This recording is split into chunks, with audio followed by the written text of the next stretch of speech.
Il y a eu donc la Ligue des Champions. Le départ c'était mardi. Aujourd'hui, mercredi, il y a eu donc la suite de cette Ligue des Champions.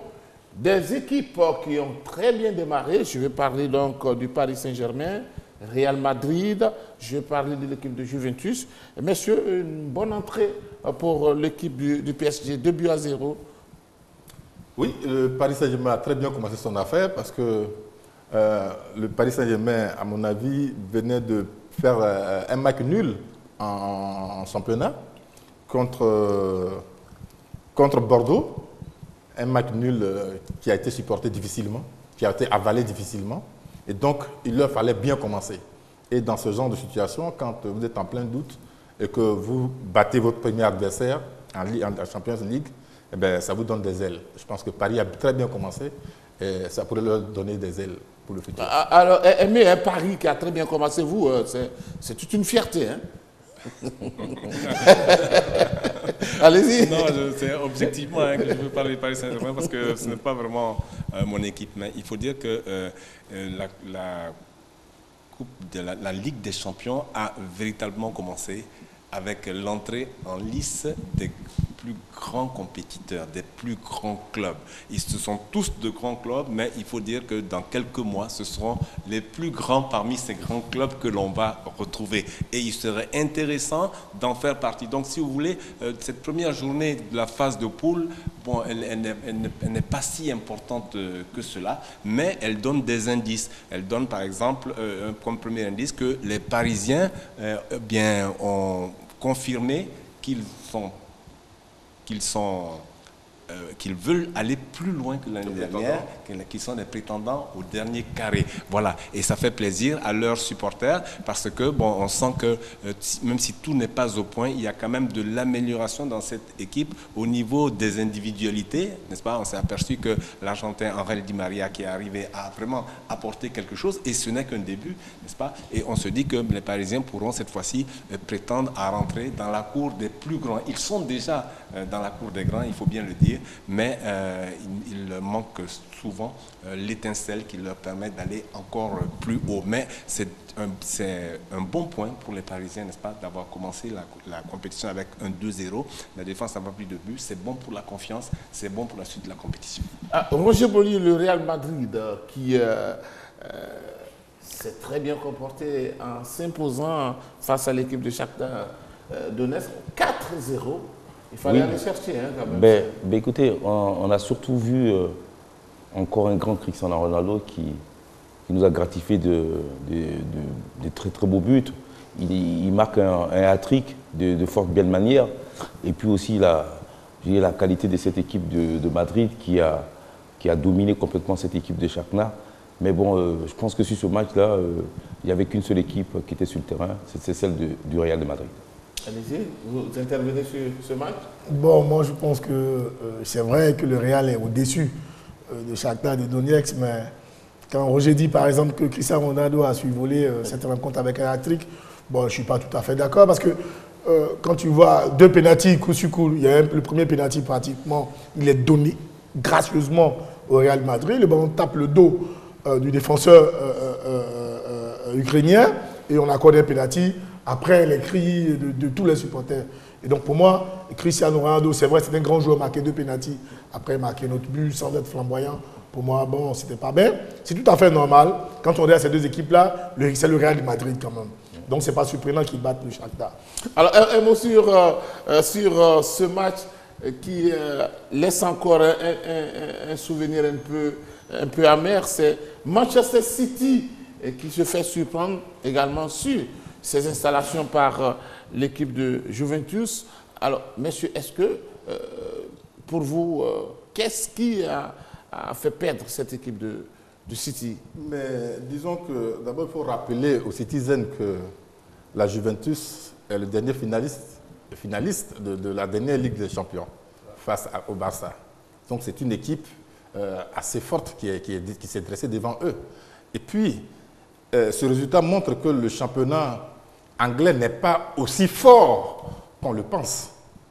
Il y a des équipes fortes, mais chaque fois, ces Anglais se font toujours surprendre dans les premiers matchs Et puis, dans les derniers moments, ils sont repêchés et puis ils tombent toujours sur un plus gros pour se faire éliminer vers la fin. Donc, pour moi, c'est l'organisation défensive, surtout de la Juventus, qui a permis à ces Italiens de battre Manchester City. Vous intervenez là-dessus, allez-y. Oh, les clubs anglais sont désespérants depuis quelques années quand ils abordent les phases décisives de la Coupe de la Ligue des Champions. Et Manchester City, son résultat n'est pas surprenant. Ils vont certainement nous servir le même plat que l'année dernière, où ils vont se qualifier in extremis à la dernière journée pour tomber sur un gros et puis aller et rentrer à la maison. Non, c'est inexplicable, n'est-ce pas, que cette équipe de Manchester City, qui regorge d'individualités de premier plan, qui domine le championnat anglais depuis l'ouverture, n'est-ce pas, n'ait pas pu obtenir au moins le nul face à la Juventus de Turin. Le nul qui aurait été une bonne performance devant une équipe de la Juventus de Turin qui a perdu 3 éléments clés. Pirlo qui est parti en Major Soccer League, Vidal qui est parti au Bayern Munich, milieu défensif, et puis surtout Carlos Tevez, Lapache, eh bien, ça ne s'est pas du tout ressenti sur le terrain, parce que cette équipe était parfaitement organisée, et puis elle bénéficiait des services d'un Gianluigi Buffon au top de sa forme. Et c'est presque naturellement, je dirais, qu'elle a pu contenir les assauts de cette équipe de Manchester City pour placer deux buts chanceux, certes, parce que c'est des poteaux rentrants, mais sur l'ensemble de la rencontre, c'est pas tout à fait immérité. Eh bien, je vous permets de découvrir un joueur que vous avez certainement perdu de vue, ou bien vous avez oublié un peu, il s'appelle Serge Yofou. Vous le connaissez bien? Oui. Alors, il a joué la Ligue des Champions également. Il a joué Levski Sofia en Bulgarie. Bonsoir. Bonsoir Serge. Oui, bonsoir. Alors Serge, vous êtes donc à l'émission Oui, à l'émission troisième mi-temps. Dites-nous, est-ce que vous êtes surpris de la défaite de Manchester City face à l'équipe de Juventus? Vous êtes surpris? Non, du tout, je ne suis pas surpris du résultat de City. Parce que pour moi, depuis 5 ans maintenant, City n'est pas une équipe expérimentée en Coupe d'Europe. Et ça fait vu hier contre la Juventus qui a plus d'expérience. Alors, on a du mal à vous entendre correctement, Serge. Oui. Serge, on vous entend difficilement. Donc, on va vous reprendre tout à l'heure le temps vraiment de vous mettre dans une position où vous pouvez nous entendre. On va continuer avec vous, messieurs. Allez-y pour intervenir sur Manchester City. Oui, mais moi je pense que City est tombé sur plus fort que lui. Surtout les clubs italiens sont des clubs qui sont difficiles à jouer, qui sont tactiquement mieux organisés que les clubs anglais. Où le football anglais est un football qui se veut un football champagne, d'attaque, où on se livre, on va à fond, alors que les Italiens sont beaucoup observateurs, sont beaucoup tactiques. Et je crois que c'est tactiquement que les Italiens parviennent chaque fois à battre les équipes anglaises. Et hier, c'est sur ces effets de jeu-là que la Juve a battu City.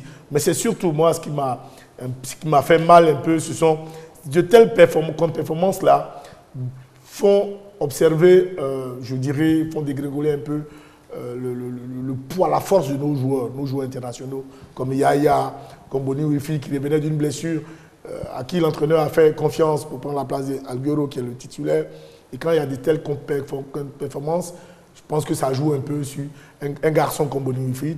Et donc je souhaite vivement que, surtout que hier, il a eu une superbe occasion de but. Après un petit pont, il s'est retrouvé face à face avec le gardien de but et il est passé à côté d'une frappe du pied gauche. Et donc je souhaite que dans ce type de rencontre-là, que les joueurs ivoiriens, les internationaux ivoiriens, fassent tout pour s'illustrer de fort belles manières. Allez-y, Roger. Mais moi, je suis... Vous n'êtes pas surpris, hein? Non, je suis plutôt un peu, je dirais, déçu de cette équipe de Manchester City qui, depuis pas mal d'années quand même, ils ont investi pas mal d'argent, ils ont fait vraiment de gros transferts cette année encore. mais ils n'arrivent pas en Ligue des Champions. Alors c'est vraiment incompréhensif. Vu la qualité de l'effectif, on se pose vraiment la question, pourquoi ça ne marche pas? Mais je pense déjà que hier, ils sont fait reclasser par une équipe de la Juventus qui est, à mon sens, beaucoup plus fort, surtout sur le plan tactique. Donc ils ont certainement péché par manque d'expérience, mais aussi, j'ai envie de dire aussi, même si c'est un peu difficile de dire, surtout par manque de qualité. Ah, allez-y. Allez-y. Et le prochain match va opposer City à Gladbach, puisqu'ils sont dans ce même groupe. Gladbach qui a perdu face à Séville, qui est le représentant espagnol vainqueur de l'Europa League, qui a donc emporté 3-0 face à Mönchengladbach. Et le prochain match, c'est Manchester City-Mönchengladbach. Malheur aux perdants, parce que dans ce cas-là, ils seront lâchés par la Juventus et Séville. Voilà. Donc voilà un peu, c'est le même problème hein, chez les Anglais. Eh bien, leur championnat est tout feu, tout flamme, c'est du gros football, ils ont les meilleurs joueurs, ils ont certains des meilleurs joueurs de la planète qui vont animer cette première ligue, mais dès lors qu'ils arrivent en Ligue des Champions, et même à un degré moindre en Europa League, eh bien, ils ne nous montrent pas grand-chose. Voilà, ils ne manifestent pas la suprématie. On va reprendre Serge Yofou, bonsoir. Serge? Oui, bonsoir. Bonsoir. Alors, dites-nous, il y a deux clubs anglais qui ont joué hier. Manchester City qui a perdu. Il y a également Manchester United qui a perdu. Qu'est-ce qui explique cette défaite du côté des clubs anglais? Bon, pour moi, les clubs anglais en Coupe d'Europe en ce moment, ça ne me surprend pas. Parce que depuis un certain moment, c'est vrai, certes, ils ont le meilleur championnat au monde, mais en Coupe d'Europe, ça n'avance pas. Surtout pour Manchester City, qui est une équipe de championnat d'Angleterre, mais pas une équipe de Coupe d'Europe. Ils n'ont pas d'expérience. C'est pas pour les fustiger que je dis ça, mais ça se voit depuis plus de 5 ans qu'ils n'arrivent pas à passer un cap supérieur. Et pour moi, c'est par rapport au mental. Ils n'ont pas le mental pour aller plus loin en Coupe d'Europe. Je pense qu'avec un peu plus de travail, ils y arriveront. Mais par contre, aujourd'hui, Chelsea s'est quand même imposé largement, 4-0. Pardon, je n'ai pas entendu votre question. J'ai dit par contre, Chelsea s'est imposé 4-0 aujourd'hui. Oui, mais Chelsea, c'est la seule équipe en Angleterre à tenir les autres plus grandes équipes d'Europe. La preuve en est qu'ils ont gagné la Ligue des Champions, si je me souviens bien, en 2012. Et c'est une continuité, ils sont toujours en quart de finale parce que, avec leur entraîneur qu'ils ont, il leur a inculqué ce côté combatif en Coupe d'Europe, parce que c'est pas la même chose, hein, le championnat d'Angleterre et la Coupe d'Europe. C'est pas la même chose. Donc, pour Chelsea, ça n'étonne pas, c'est une équipe expérimentée, même que Barcelone, que la Juventus et tous les autres. Est-ce que vous pensez que City peut rebondir, que cette année, City va aller le plus loin possible? Vous pensez? Moi, personnellement, non. Je ne pense pas que City, encore cette année, ils vont buter. Je ne pense pas qu'ils iront loin cette année. C'est mon choix personnel. Hein. Voilà. Merci beaucoup à vous, Serge Yofou. Je rappelle que vous êtes un ancien. En tout cas, vous avez joué dans l'équipe de Levski Sofia en Bulgarie et que vous avez joué la Ligue des Champions. Vous avez même marqué contre cette équipe de Juventus qui aujourd'hui a battu la formation de Manchester City. Merci beaucoup pour votre participation. Monsieur Chelsea qui s'impose 4-0. Hein, oui, c'est vrai que Yofou a dit tantôt que Chelsea, oui, enrôlé de sa dernière victoire en 2012 à un entraîneur, mais ce n'était pas avec lui. Hein. C'était pas avec lui aussi, ça il faut le souligner. Mais force est de constater une chose, depuis les 10 dernières années, depuis, je dirais pas en 2005, pratiquement, les clubs anglais ont joué 6 finales, ils ont gagné 2 finales. Et donc, ce n'est pas pour dire que les clubs anglais ne tiennent pas la route au niveau de la Ligue des Champions, mais ça voudrait dire que les autres se sont mis plus au travail. Et comme leur championnat n'est pas aussi rayonnant, on ne les voit pas à l'œuvre, je veux dire, dans les différentes télévisions, on a l'impression que les autres ne bossent pas. C'est pour ça que les gens, les uns et les autres pensent que les Anglais sont aujourd'hui faibles. Non, les autres se sont mis véritablement au travail et ils savent que le football anglais est un football ouvert et quand tu es mieux organisé tactiquement, tu peux contrer facilement une équipe anglaise. Quand on regarde les équipes qui arrivent à contrer aujourd'hui, cette équipe de Chelsea, toute la tactique qu'on connaît de Mourinho, c'est dire que les autres ont progressé. Et pourtant, ça ne marche pas fort pour Chelsea, en championnat. Oui, mais ils font un début de championnat très très moyen. À l'image déjà de la dernière défaite qu'ils ont subie, c'était déjà à Everton. Non, ils ne font pas un très bon début de championnat. Mais en même temps, j'ai envie de dire que quand on compare quand même, on dit, c'est vrai qu'on a tous tendance à dire que le championnat anglais est le meilleur championnat du monde. Moi, je ne suis pas de ces personnes-là qui approuvent ça. Moi, je dirais plutôt que le championnat espagnol est des meilleures qualités techniques. Parce qu'il faut voir les matchs. Même Rayo Vallecano, que j'ai vu il n'y a pas longtemps jouer en Espagne, c'est des très bonnes qualités techniques. J'en suis sûr que ces clubs-là, tu les mets en championnat anglais, ils font mieux que les dernières places. Donc, non, moi, je ne suis pas surpris qu'on voit souvent des équipes espagnoles gagner la Champions League parce que ces joueurs-là ont de la qualité technique beaucoup supérieure aux Anglais. Beaucoup supérieure. Alors, il y a un match qui était très attendu. Allez-y. Oui, il y a un résultat aussi par rapport au club anglais. Manchester United qui s'est fait battre par le PSV Eindhoven. Ça, c'est pour enfoncer le coup. Mais voilà. Et Arsenal. Mais Arsenal qui s'est fait battre aussi, non? La journée des Anglais. Arsenal également qui a été battu. Qui a été battu par Dynamo Oui, Zagreb. c'est la preuve de ce que nous disons que le championnat anglais n'est pas aussi fort que ça. À la décharge, c'est beaucoup médiatisé. Voilà. Il est spectaculaire. Il est spectaculaire. À la décharge de Manchester United, on peut dire que depuis le départ de Alex Ferguson, cette équipe a vraiment pris un coup. Et elle a du mal à se relever, tant en championnat qu'en compétition internationale. Ça fait 16 ans que le Dynamo n'a jamais gagné. Et c'est aujourd'hui que le Dynamo fait face à une équipe anglaise. Alors, ça pose problème peut-être quelque part. Voilà. Un match qui était très attendu. L'AS Roma face à la formation de Barcelone, un but partout. C'est un bon résultat pour vous? Oui, c'est un bon résultat forcément pour l'AS Roma.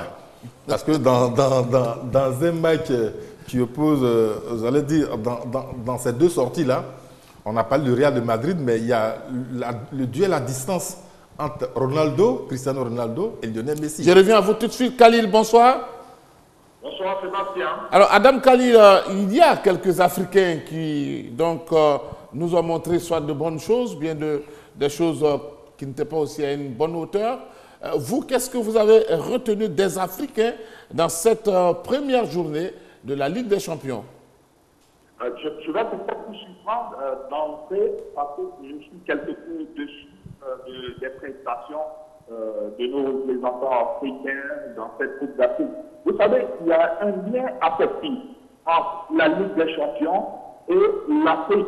Depuis bien d'années déjà, on a quand même des footballeurs de renom comme Samuel Eto'o, Victor George, Weah en 1995, Abedi Pelé, Rafa Madié, ainsi de suite, qui ont réussi à imposer et imprimer la marque africaine dans cette compétition internationale, de sorte que les footballeurs africains se sont reconnus là-dedans et donc qui ont permis à certains auditeurs de venir vers notre continent et piocher des joueurs. Mais aujourd'hui, c'est vrai, un joueur comme Didier Drogba est sorti de cette compétition, également Samuel Eto'o et Yaya Touré, par exemple, qui essaie de donner de la langue, mais il faut reconnaître que peut-être la saturation et une année harassante de Coupe d'Afrique ne lui permet pas pour l'instant de vraiment démarrer cette compétition et on a pu constater sa peine de réussir a été fonction du résultat de son équipe hier. Mais c'est de pouvoir se retenir et permettre à ces Africains-là, sinon ils doivent donner un peu plus de leur jeu pour que cette compétition-là soit celle des Africains, parce qu'il ne faut pas oublier, cette compétition qui permet quand même à un Libérien, George Weah, d'être sacré Ballon d'Or en 1995. C'est cette compétition qui permet à Samuel Eto'o de remporter des trophées, à Didier Drogba, à Abedi Pelé d'être au devant de la scène. Donc, il faut perpétrer cette tradition de sorte que le football africain soit tenu au haut niveau sur le site. Voilà. Merci beaucoup à vous, Adam Khalil, nous avons écouté votre message. Le plus important, ce que vous voulez, c'est de voir les Africains briller, faire plus d'efforts, comme c'est les aînés, Georges Weah, Abedi Pelé, Didier Drogba. Votre souhait, c'est de voir ces Africains fournir plus d'efforts. Vous avez raison. Bon, mais on espère que la deuxième journée, les choses vont évoluer. Alors, on parlait donc de l'AS Roma face à l'équipe de Barcelone. Un but partout, logique pour vous, Dago? Oui, logique. Mais je voudrais juste rebondir sur ce que Khalil a dit. Quand il parle ici des joueurs des années 80 90, je ne voudrais pas quand même qu'on oublie que Yaya, Keita et autres, Didier, là, dans ces années 2000, là, ont brillé valablement sur l'échiquier européen. Et donc, ils n'ont pas, je ne dirais pas qu'ils n'ont pas de leçons à recevoir des Georges Weah et autres, qui sont, c'est vrai, des monuments du football africain, mais les jeunes gens qui sont venus juste après eux font aussi leur place sur l'échiquier européen. Maintenant, pour ce qui est de Roma et puis Barcelone, c'est tout à fait normal. Aujourd'hui, depuis 10 ans pratiquement, toute équipe qui affronte le Barça joue toujours dans son camp. Et Barça a toujours la position du ballon. Et c'est ce qui s'est vu aujourd'hui. Là, Roma allait s'asseoir, pratiquement comme on le dit, système tabouret et attendre au Barcelone qui n'a pas eu suffisamment de chance. Alors, messieurs, 48 buts ont été inscrits pour la première journée. C'est pas mal. C'est pas mal. Ouais, ça laisse entrevoir de bonnes suites. Maintenant, il faudrait que des équipes comme les Anglais, Manchester United à domicile, réagissent beaucoup mieux parce que, bon, commencer par une défaite à Eindhoven, je crois que c'est peut-être une petite crise pour ces équipes-là parce que ce n'était pas certainement prévu dans leur tableau de marche. Allez-y, Tchétché. Oui, ce qu'on remarque aujourd'hui, au-delà du nombre de buts inscrits, on remarque que les équipes qu'on attendait ont assuré. Le Real de Madrid, le Bayern de Munich, le PSG, toutes ces équipes-là ont assuré. Et à y voir de plus près, on verra que vers la fin, ce sont dans les 8 dernières équipes, ce sont ces mêmes équipes-là. Mais ce qui est passionnant dans cette Champions League, que Charles veuille ou non, c'est le combat qu'il y a entre Cristiano Ronaldo et Lionel Messi. Cristiano Ronaldo, c'est quand même 5 buts en championnat, là, en Liga espagnole, et 3 buts hier face à leur adversaire. Lionel Messi, bon, il va certainement réagir, sortir de sa boîte comme un diable. Mais en attendant, Cristiano est devant lui. Oui, dans cette première phase de la compétition, le plus important, c'est d'empocher les 3 points de la victoire. Hein. Gagner 1-0, gagner avec un but d'écart. Ça, c'est le plus important. C'est le plus important maintenant. Il y a certains clubs qui ont mis la manière. Hein. Le Real a passé 4 buts aux Ukrainiens de Shakhtar Donetsk. Il en est de même pour les Allemands du Bayer Leverkusen qui ont battu les Russes du Bate Borisov. 4 buts à 1. Il y a 4 buts également pour Chelsea. Bon, c'est de bon augure. C'est de bon augure. Ça nous promet dans les journées à venir une Champions League assez relevée, mais quelque chose nous dit qu'au bout du compte, on trouvera les mêmes dans la phase suivante. Et puis avoir des surprises dans les vies. Le plus important, je crois que dans cette Champions League, c'est le mois de mars où il faudra être présent. Voilà, donc les équipes qui peuvent commencer difficilement. Pas à ce niveau. Ah non, oui, parce que des équipes qui commencent peut-être difficilement, qui n'arrivent pas encore à trouver leur bon rythme de croisière. Mais je crois que le plus important, c'est déjà passer le premier tour. Ensuite, se retrouver au mois de mars, parce que là, il ne faudra pas rater des matchs. Est-ce que c'est un bon score pour Lyon, 1-1? Oui, mais c'est bien à l'extérieur. On ne peut pas dire que c'est un bon score, parce que Ghent est une jeune équipe dans cette Champions League. Mais bon, pour Lyon, il faudra absolument au match retour gagner. Ma conclusion, c'est que on verra certainement toujours les mêmes équipes au mois de mars. Moi, je ne pense pas qu'il y aura des surprises parce que je vois que toutes les grandes équipes sont toujours là et j'espère vraiment les retrouver tous au mois de mars en forme. Allez-y. Non, moi, ma conclusion, je souhaiterais que vraiment que les internationaux ivoiriens s'illustrent d'une fort belle manière aux prochaines journées parce que ils ont été un peu timides. Voilà, ils ont été timides sur ces 2 journées-là. On n'a pas vu Yaya dans sa grande forme, Wilfried Bony, j'ai vu là commencer sur le banc, Doumbia et autres, quelques-uns qui jouent la Champions League.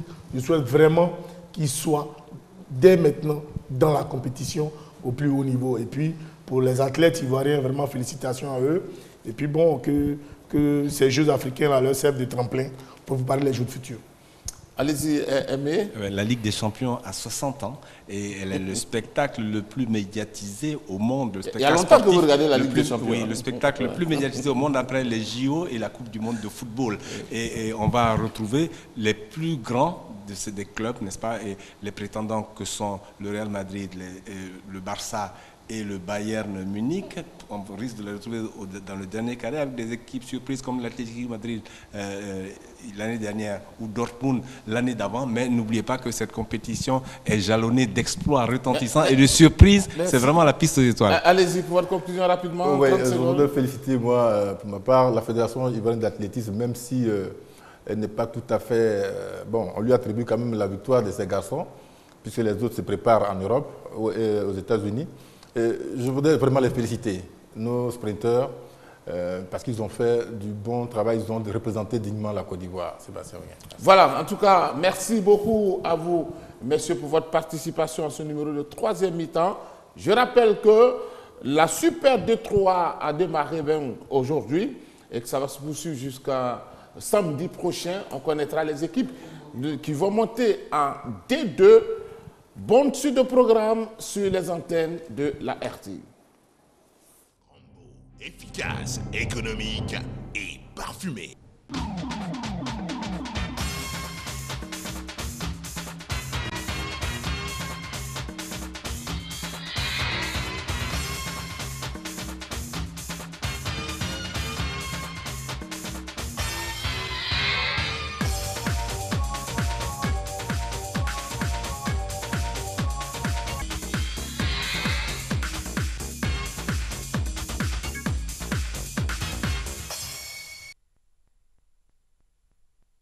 Rambo, efficace, économique et parfumé.